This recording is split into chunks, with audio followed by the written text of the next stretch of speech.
Sir ಈಗ 17 ವರ್ಷದ ಒಬ್ಬ ಬಾಲಕ ಹುಟ್ಟದಾಗಿಂದ ಮಾತಿರ್ಲಿಲ್ಲ. ಬಟ್ ಈಗ ಆಫ್ಟರ್ 17 ಇಯರ್ಸ್ ಅವನ ಬಾಯಲ್ಲಿ ಮಾತು ಬರ್ತಿದೆ ಅನ್ನೋ ಒಂದು case sir. Because of Ayyappa ಮಾಲೆ ಹಾಕಿದ್ರು, ಶಬರಿಮಲೆಗೆ ಹೋಗಿ ಬಂದ್ರು, ಅಯ್ಯಪ್ಪ ಸ್ಮರಣೆ ಮಾಡ್ತಾ ಇದ್ರು, ಅದರಿಂದ ಮಾತು ಬಂತು ಅನ್ನೋ ಒಂದು ನಂಬಿಕೆ ಆಗ್ತಿದೆ. ಸರ್ ನೀವು ಡಾಕ್ಟರ್ ಆಗಿ ಇದನ್ನ ಯಾವ ತರ ನೋಡ್ತೀರಿ ಕೇಸ್? ಫಸ್ಟ್ ಥಿಂಗ್ ನಮಗೆ ಮಾತು ಬರಬೇಕಂದ್ರೆ ಕೇಳಿಸೋದು ತುಂಬ ಇಂಪಾರ್ಟೆಂಟ್. ಸೊ ಮಗುಗೆ ಕೇಳಿಸೋದಿದ್ದಾಗ ಅವ್ರು ಇಮಿಡಿಯೇಟಾಗಿ ಮಾತು ಕಲಿತಾರೆ. ಆ ಮಾತು ಕಲಿಸೋರು ಬೇಕು.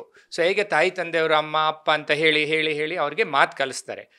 ಒಂದು ಹುಟ್ಟಿದ ಮಗುಗೆ ಕೆಲವು ವರ್ಷ ಆದಮೇಲೆ ಅವ್ರಿಗೆ ಕೇಳಿಸೋದ್ರಿಂದ ಅವರು ಇಮಿಡಿಯೇಟಾಗಿ ಮಾತು ಮಾಡೋದು ಶುರು ಮಾಡ್ತಾರೆ. ಕೆಲವ್ರ ಮಕ್ಕಳಲ್ಲಿ ಕೇಳಿಸೋದು ಅನ್ನೋದು ಅಷ್ಟು ಚೆನ್ನಾಗಿರೋದಿಲ್ಲ. ಸೊ ಅವರಲ್ಲಿ ನಾವು ಎಷ್ಟು ಪ್ರಯತ್ನ ಪಟ್ಟರು ಮಾತಾಡಿ ಅಂದರೆ ಅವ್ರು ಮಾತಾಡೋಕ್ಕಾಗಲ್ಲ. ಯಾಕಂದರೆ ಅವ್ರಿಗೆ ಕರೆಕ್ಟಾಗಿ ಕೇಳಿಸ್ತಿಲ್ಲ. ಸೊ ಅವರಿಗೆ ಕೇಳಿಸಿಲ್ಲ ಅಂದರೆ ಅವರು ಮಾತಾಡೋಕ್ಕಾಗೋದಿಲ್ಲ. This is most of that ಇದೇ majority of the time reason ಒಂದು ಮಕ್ಕಳಿಗೆ ಕೇಳಿಸ್ದೇ ಇರೋದೇ. ಇದಕ್ಕೆ ಈ ಒಂದು ಮಗು 17 ವರ್ಷದಲ್ಲಿ ಅಯ್ಯಪ್ಪ ಸ್ವಾಮಿ ಮಾಲೆ ಹಾಕಿ 60 ದಿನ ದೇವರ ನಾಮ ಒಂದು ಸ್ಮರಣೆ ಮಾಡಿ ಅವ್ರಿಗೆ ಮತ್ತೆ ವಾಯ್ಸ್ ಬಂದಿದೆ ಅಂದರೆ ಅದು ಏನಾಗಿರಬಹುದು? ಒಂದೇನೆಂದರೆ ಅವ್ರಿಗೆ ಕೇಳಿಸೋದು ಕಮ್ಮಿ ಇರ್ಬೋದು. ಬಟ್ ಆ್ಯಸ್ ಅವ್ರ ಭಜನೆಗಳಲ್ಲಿ ಕೂತ್ಕೊಂಡು ಹೈ ವಾಲ್ಯೂಮಲ್ಲಿ ತುಂಬ ವಾಲ್ಯೂಮಲ್ಲಿ ಅವ್ರಿಗೆ ಚೆನ್ನಾಗಿ ಕೇಳಿಸಿರ್ಬೇಕು ಫಸ್ಟ್ ಥಿಂಗ್. ಸೊ ಅವ್ರಿಗೆ ಕೇಳಿಸಿರೋದನ್ನು ಅವ್ರು ಅದನ್ನು ರಿಪೀಟ್ ಮಾಡೋಕ್ಕೆ ಪ್ರಯತ್ನ ಪಟ್ಟಿದ್ದಾರೆ. ಸೊ ಅವ್ರಿಗೆ ಯಾವುದು ಸ್ಪೀಚ್ ಥೆರಪಿ ಅಂತೀವೋ, ಅಂದರೆ ಯಾರು ಅವ್ರಿಗೆ ಕಳಿಸ್ಬೇಕು ಭಾಷೆ ಮಾತಾಡೋದು, ಅದನ್ನು ಅವ್ರಿಗೆ ಯಂಗ್ ವಯಸ್ಸಲ್ಲಿ ಚಿಕ್ಕ ವಯಸ್ಸಲ್ಲಿ ನಡೆದಿಲ್ಲ. ಅದು ಏನಾದರೂ ಈ ವಯಸ್ಸಲ್ಲಿ ನಡೆದಿದ್ದರೆ ಅವ್ರಿಗೆ ಈ ವಾಯ್ಸ್ ಅನ್ನೋದು ವಾಪಸ್ ಸ್ವಲ್ಪ ಬರಬಹುದು. ಅವ್ರು ಹಂಗೆ ಇದೇ ಪ್ರಯತ್ನ ಪಟ್ಟು ಬೇಕಿದ್ರೆ ಅವ್ರಿಗೇನಾದರೂ ಹಿಯರಿಂಗ್ ಏಡ್ಸ್ ಅಂತ ಕೊಡ್ತೀವಿ. ಅಂದರೆ ಕೇಳಿಸೋದಕ್ಕೆ ಸಣ್ಣವಾಗಿ ಮಾತಾಡಿದ್ರೂ ಜೋರಾಗಿ ಕೇಳಬೇಕು ಅವ್ರಿಗೆ. ಅಂಥದ್ದೇನಾದರೂ ಒಂದು ಡಿವೈಸ್ ಕೊಟ್ಟರೆ ಅದರಿಂದನೂ ಅವ್ರಿಗೆ ಇನ್ನೂ ಚೆನ್ನಾಗಿ ಬೆನಿಫಿಟ್ ಆಗುತ್ತೆ. ಸೊ ಮೇಯ್ನ್ಲಿ ಅವ್ರಿಗೆ ನಾವು ಏನು ಎಕ್ಸ್ಪೆಕ್ಟ್ ಮಾಡ್ಬೋದಂದರೆ ಅವ್ರಿಗೇನು ಕಮ್ಮಿ ಇತ್ತು ಹಿಯರಿಂಗು, ಈ ಭಜನೆದಲ್ಲಿ ಕೂತ್ಕೊಂಡಾಗ ಚೆನ್ನಾಗಿ ಕೇಳಿಸಿ ಆ್ಯಂಡ್ ದೇವ್ರ ನಾಮ ಸ್ಮರಣೆ ಮಾಡಿದಾಗ ಡೆಫಿನೆಟ್ಲಿ ಅವ್ರಿಗೆ ಉಚ್ಚಾರಣೆ ಮಾಡಿ ಅವ್ರಿಗೆ ಅದು ವಾಯ್ಸ್ ಅನ್ನೋದು ವಾಪಸ್ ಬಂದಿರಬಹುದು. ಆ್ಯಂಡ್ ನಾಟ್ ದ ಲೆಸ್ ದೇವ್ರ ದಯೆ ಇಲ್ಲದೆ ಯಾವುದೂ ನಿಜ ಇಲ್ಲ. ಸೊ ಡೆಫಿನೆಟ್ಲಿ ದೇವ್ರ ದಯೆನೂ ಇರಬಹುದು ಅಂತಲೂ ಒಂದು ಅಭಿಪ್ರಾಯ ಎಲ್ಲ ಡಾಕ್ಟರ್ದು. So that is my opinion sir. ಅಂದರೆ ಮೆಡಿಕಲಲ್ಲೂ ಈ ರೀತಿಯಾದ ಒಂದು ಥೆರಪಿ ಇದೆಯಾ ಅಂತ? ಡೆಫಿನೆಟ್ಲಿ ಇದೆ ಸರ್. ನಮ್ಮಲ್ಲಿ ಸ್ಪೀಚ್ ಥೆರಪಿ ಅಂತ ಒಂದು ಡಿಪಾರ್ಟ್ಮೆಂಟೇ ಇದೆ, ಸ್ಪೀಚ್ ಥೆರಪಿ ಡಿಪಾರ್ಟ್ಮೆಂಟ್. ಅವ್ರು ಏನು ಮಾಡ್ತಾರಂದರೆ ಯಾರ್ಯಾರಿ ಮಕ್ಕಳಿಗೆ ಕೇಳಿಸೋದು ಕಮ್ಮಿ ಇದೆಯೋ ಅಂಥ ಮಕ್ಕಳಿಗೆ ಹಿಯರಿಂಗ್ ಏಡ್ಸ್ ಕೊಟ್ಟು ಅದನ್ನೇ ಟ್ರೈನಿಂಗ್ ಮಾಡ್ತಾರೆ ಡೈಲಿ 1-2 ಅವರ್ಸ್. ಅದಕ್ಕೆ ಒಂದು ಸ್ಪೆಷಲ್ ಸ್ಕೂಲ್ಸು ಇಟ್ಟಿದ್ದೀವಿ, ಸ್ಪೀಚ್ ಥೆರಪಿ ಸ್ಕೂಲ್ಸೇ ಇದ್ದಾವೆ. ಸೊ ಇದರಲ್ಲಿ ನಾವು ಮಾಡಿಸ್ತೀವಿ ಸರ್. ಬಟ್ ಎಲ್ಲರಿಗೂ ಅದನ್ನು ಅಫೋರ್ಡ್ ಮಾಡೋ ಶಕ್ತಿ ಇರೋದಿಲ್ಲ. ಸೊ ಅದು ಒಂದು ಎಕ್ಸ್ಪೆನ್ಸಿವ್ ಅಫೇರೇ ಸರ್, ಅದೇನು ಕಮ್ಮಿ ಆಗೋದಿಲ್ಲ. ಸೊ ಒಂದೊಂದು ಸೆಷನ್ಗೆ ಒಂದೊಂದು ಕಡೆಯಲ್ಲಿ 1000 ಇರ್ತದೆ. ಸೊ ಚಿಕ್ಕ ಮಕ್ಕಳಿಂದ ಎವ್ರಿ ಡೇ ಮಾಡಬೇಕು ಅವ್ರಿಗೆ. So at least 3 to 6 months 1 year 2 years ಹಂಗೆ ಮಾಡಿದ್ರೆ ಕಮ್ಮಿ ಕೇಳಿಸೋರಿಗೆ ಹಿಯರಿಂಗ್ ಏಡ್ ಕೊಟ್ಟು ಸ್ಪೀಚ್ ಥೆರಪಿ ಮಾಡಿಸಿದ್ರೆ ಚೆನ್ನಾಗಾಗುತ್ತೆ.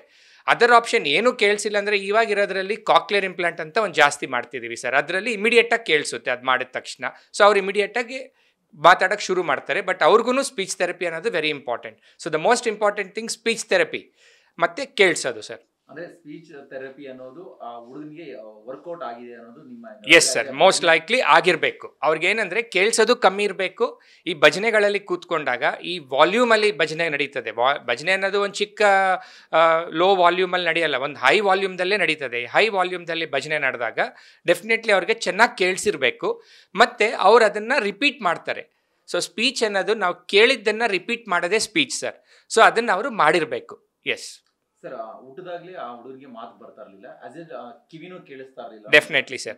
ಅವಳಿ ಜೋಡಿ ಅಂತ ಹೇಳಿದ್ರೆ ಇಬ್ಬರು ಮಕ್ಕಳಿದ್ರು, ಒಂದು ಹೆಣ್ಣು ಮಗು ನಾರ್ಮಲ್ ಆಗಿತ್ತು. ಬಟ್ ಹುಡುಗನಿಗೆ ಈ ರೀತಿ ಆಗಿತ್ತು. ಸೊ ಇಂತ ಯಾವ ಸಂದರ್ಭಗಳಲ್ಲಿ ಈ ತರ ಒಂದು ಚಾನ್ಸಸ್ ಇರುತ್ತೆ sir voice? Sir most common reason ನಮ್ಮ ಇಂಡಿಯಾದಲ್ಲಿ ಮಾತು ಬರೋದು ಇಲ್ಲಾಂದರೆ ಕಮ್ಮಿ ಕೇಳಿಸೋದು ಅನ್ನೋದು ಕನ್ಸೈನ್ ವಿನಸ್ ಮ್ಯಾರೇಜ್ ಅಂತೀವಿ. ಕನ್ಸೈನ್ ವಿನಸ್ ಮ್ಯಾರೇಜ್ ಅಂದರೆ ನಮ್ಮ ರಿಲೇಟಿವ್ಸ್ನಲ್ಲೇ ಮದುವೆ ಮಾಡ್ಕೊತಾರೆ. ಹತ್ತಿರದ ರಿಲೇಟಿವ್ಸ್ನಲ್ಲಿ ಮದುವೆ ಮಾಡ್ಕೊಂಡವ್ರಲ್ಲಿ ಜಾಸ್ತಿ ಈ ಇನ್ಸಿಡೆಂಟ್ಸ್ ನಾವು ನೋಡಿ ಬರ್ತಿದ್ದೀವಿ.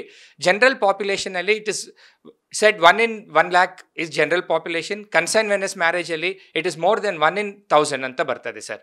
So very high ratio in consanguineous marriages. So ಆದಷ್ಟು ಕನ್ಸೈನ್ ವಿನಸ್ ಮ್ಯಾರೇಜಸ್ ಈ ಕಾಲದಲ್ಲಿ ಕಮ್ಮಿ ಆಗಿದ್ದಾವೆ. ಬಟ್ ಆದರೂ ಇನ್ಸಿಡೆನ್ಸಸ್ ಇದ್ದಾವೆ. ಅದರಿಂದನೇ ಮೋಸ್ಟ್ ಆಫ್ ದ ಟೈಮ್ ಹಿಂಗೆ ಆಗ್ತಿರಬಹುದು. ಸರ್, ಆ ಹುಡುಗನಿಗೆ ಈಗ ಕೆಲವೊಂದು ಶಬ್ದಗಳನ್ನ ಉಚ್ಚಾರಣೆ ಮಾಡೋ ಪ್ರಯತ್ನ ಮಾಡ್ತಿದ್ದೇನೆ ಅಂತ, ಇನ್ ಕೇಸ್ ನೆಕ್ಸ್ಟ್ ಫ್ಯೂಚರ್ ಏನಾದ್ರು ಅವ್ರ ಮಾತಿನ್ನು ಕ್ಲಿಯರ್ ಆಗಿ ಅಥವಾ ಸ್ಪಷ್ಟವಾಗಿ ಮಾತಾಡೋ ಚಾನ್ಸಸ್ ಇರುತ್ತೆ ಅವರಿಗೆ?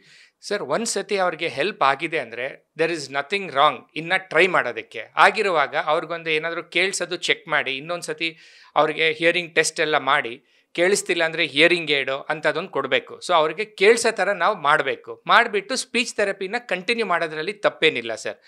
ಬಟ್ ನಮ್ಮ ಮೆಡಿಕಲಲ್ಲಿ ಒಂದು ಸ್ಮಾಲ್ ಇಶ್ಯೂ ಇದೆ ಸರ್. ಏನಂದರೆ ಈ ಮಗುಗೆ ಕೇಳಿಸಿಲ್ಲ ಅಂದರೆ ಒಂದು ನರ್ವ್ ಇರ್ತದೆ, ಆಡಿಟರಿ ನರ್ವ್ ಅಂತ, ಇದು ಕಾಕ್ಲಿಯಾಯಿಂದ ಬ್ರೈನ್ಗೆ ಹೋಗುತ್ತೆ. ಆ ನರ್ವ್ ಡಿಜೆನರೇಟ್ ಆಗ್ತಾ ಹೋಗುತ್ತೆ, ಅಂದರೆ ಅದು ವರ್ಕ್ ಆಗೋದಿಲ್ಲ. ಸೊ 6 years ಒಳಗಡೆ ನಾವು ಏನು ಮಾಡ್ತೀವಿ ಅಂದರೆ 90% ಆಫ್ ದ ಟೈಮ್ 6 years ಒಳಗಡೆ ಸರ್ಜರಿ ಮಾಡಿಸಿ, ಕಾಕ್ಲಿಯರ್ ಇಂಪ್ಲಾಂಟ್ ಮಾಡಿಸಿ, ಇಲ್ಲಾಂದರೆ ಹಿಯರಿಂಗ್ ಏಡ್ ಕೊಡಿ. ಆ ನರ್ವ್ ಚೆನ್ನಾಗಿ ಕೆಲಸ ಮಾಡಬೇಕಂದ್ರೆ ಅದಕ್ಕೆ ಸ್ಟಿಮ್ಯುಲೇಷನ್ ಇರಬೇಕು. So this is miracle. ಇದೇನೆಂದರೆ ನರ್ವ್ ಅವ್ರಿಗೆ ಕೇಳಿಸ್ತಿತ್ತಾ, ಕಮ್ಮಿ ಕೇಳಿಸ್ತಿತ್ತಾ, ನರ್ವ್ ಹೋಗಿದೆಯಾ ಇದೆಯಾ ಅಂತ ಅದು ನನಗೆ ಗೊತ್ತಿಲ್ಲ. ಮೋಸ್ಟ್ಲಿ ಆ ನರ್ವ್ ಇರಬೇಕಾಗಿರುತ್ತೆ. ಸೊ ಅವ್ರಿಗೆ ಕೇಳಿಸ್ತಿತ್ತು ಬಟ್ ಸ್ಪಷ್ಟವಾಗಿ ಕೇಳಿಸ್ತಿರ್ಲಿಲ್ಲ. ಆದ್ದರಿಂದ ಅವ್ರಿಗೆ ನರ ಅನ್ನೋದು ಆಡಿಟರಿ ನರ್ವ್ ಸ್ವಲ್ಪ ಆದರೂ ಫಂಕ್ಷನಲ್ ಇತ್ತು. ಆದ್ದರಿಂದನೇ ಅವ್ರಿಗೆ ಕೇಳಿಸಿ ಮತ್ತೆ ಮಾತಾಡೋಕ್ಕೆ ಹೆಲ್ಪ್ ಆಯ್ತು ಸರ್. ಅಂದ್ರೆ ಫ್ಯೂಚರ್ ನೆಕ್ಸ್ಟ್ ಇರೋದು ಇನ್ನೂ ಬೆನಿಫಿಟ್ ಆಗ್ಬೋದು. ಡೆಫಿನೆಟ್ಲಿ ಬೆನಿಫಿಟ್ ಆಗುತ್ತೆ. ಅವ್ರು ಇದನ್ನು ಸೀರಿಯಸ್ ಆಗಿ ತೊಗೊಂಡು ಅವ್ರು ಒಂದು ಹಿಯರಿಂಗ್ ಟೆಸ್ಟ್ ಮಾಡಿಸಿ, ಏನಾದರೂ ಬೇಕಿದ್ರೆ ಒಂದು ಹಿಯರಿಂಗ್ ಏಡ್ ಡಿವೈಸ್ ಹಾಕ್ಸ್ಕೊಂಡು ಸ್ಪೀಚ್ ಥೆರಪಿಯನ್ನು ಕಂಟಿನ್ಯೂ ಮಾಡಿದ್ರೆ ಡೆಫಿನೆಟ್ಲಿ ಬೆನಿಫಿಟ್ ಆಗೇ ಆಗುತ್ತೆ. ಸೊ ಅವ್ರಿಗೆ ಮಾತು ಬಂದಿದೆ ಅಂದರೆ ಆಡಿಟರಿ ನರ್ವ್ ಇಂಟ್ಯಾಕ್ಟ್ ಇದೆ. ಆಡಿಟರಿ ನರ್ವ್ ಚೆನ್ನಾಗಿತ್ತಂದರೆ ಡೆಫಿನೆಟ್ಲಿ ಬೆನಿಫಿಟ್ ಆಗುತ್ತೆ. ಸರ್, ಒಂದು ಕೊನೆ ಡೌಟ್ ಅಂದರೆ ಒಂದು ಪರ್ಟಿಕ್ಯುಲರ್ ವರ್ಡ್ ಅಥವಾ ಒಂದು ಮಂತ್ರನ ಅಥವಾ ಒಂದು ಇದನ್ನ ಪದೇ ಪದೇ ಉಚ್ಚಾರಣೆ ಮಾಡ್ತಾ ಇರೋದೇನಾದ್ರು ಇದು ಅನುಕೂಲ ಆಗಿದೆ ಜಾಸ್ತಿ? Definitely sir. ಮಾತಾಡ್ತಾ ಇರೋದನ್ನೆಲ್ಲ ಕೇಳಿಸ್ಕೊಳ್ಳೋದು ಓಕೆನಾ, ಒಂದು ವರ್ಡ್ನ ಪರ್ಟಿಕ್ಯುಲರ್ ಆಗಿ? ಸರ್, ನಮ್ಮ ಸಂಸ್ಕೃತದ ಏನಂತೀವಂದರೆ ಸಂಸ್ಕೃತದ ಅಕ್ಷರಗಳು ಒಂದೊಂದು ಅಕ್ಷರ ಮಾಡಿರೋದು ಹೆಂಗಿದೆ ಅಂದರೆ ಅದರಿಂದ ತುಂಬ ಬೆನಿಫಿಟ್ ಇದೆ. ಸೊ ನಮ್ಮ ನಾರ್ಮಲ್ ಮಾತಿಗಿಂತನೂ ನಮ್ಮ ದೇವರ ನಾಮ ಸ್ಮರಣೆ ಮತ್ತು ಉಚ್ಚಾರಣೆ ಮಾಡೋದ್ರಿಂದ ನಮ್ಮ ನಾಲ್ಗೆ ಅನ್ನೋದು ಪರ್ಫೆಕ್ಟಾಗಿ ಟರ್ನ್ ಆಗುತ್ತೆ. ಸೊ ವೇದ ಪಾಠಶಾಲದಲ್ಲಿ ಮಾಡ್ತಿರ್ತಾರೆ ಉಚ್ಚಾರಣೆ ಅನ್ನೋದು, ವೇದ ಮಂತ್ರಗಳು, ಅವನ್ನು ಮಾಡೋದ್ರಲ್ಲಿ much more benefit than doing simple speech therapy sir. So ನಮ್ಮ ಪೇಷಂಟ್ಸು ಬರ್ತಾರೆ ನಮ್ಮಲ್ಲಿ ಮಾತಾಡ್ತಿರ್ತಾರೆ. ನಾನು ಹೇಳೋದೊಂದೇ, ನಿಮಗೆ ಭಜನೆ ಮಾಡ್ತೀರಾ ಭಜನೆ ಮಾಡಿ, ಪ್ರೇಯರ್ ಮಾಡ್ತೀರಾ ಪ್ರೇಯರ್ ಮಾಡಿ, but definitely doing that is more helpful in speech therapy than simply ಮಾತಾಡೋದು.